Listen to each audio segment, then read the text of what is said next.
লোক জীবনেও নামাজ পড়তো না। সে একদিন এক হুজুরকে তার বাড়িতে দাওয়াত দিয়েছে খাবার খাওয়ানোর জন্য। হুজুর সেই লোকটির ঘরের মধ্যে ঢুকে লোকটিকে বলল, ভাই আমি তো বেনামাজির বাড়িতে খাই না, আপনি কি নামাজ পড়েন?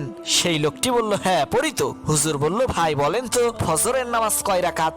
লোকটা বলল, হুজুর এইটা কোনো প্রশ্ন করলেন নাকি, ফজরের নামাজ মাত্র 20 রাকাত। তখন হুজুর বলল, ধুর মিয়া কি সব জাতা বলেন, ফজরের নামাজ কখনো 20 রাকাত হয় নাকি? হুজুর রাগ করে তার বাড়িতে না খেয়েই চলে গেল। তখন ওই লোকটার স্ত্রী লোকটাকে বলল, তোমাকে না আমি জানালার বাইরে থেকে আঙ্গুলের ইশারা দিয়ে বললাম ফজরের নামাজ 4 রাকাত, তাহলে তুমি 20 রাকাত বললে কেন? তখন সেই লোকটা বলল, আরে রাখো তোমার 4 রাকাত, আমি 20 রাকাত বললাম তাই হুজুর খাইলো না, আর 4 রাকাত বললে বোধহয় অনেক খাওয়া খাইতো, তাই না?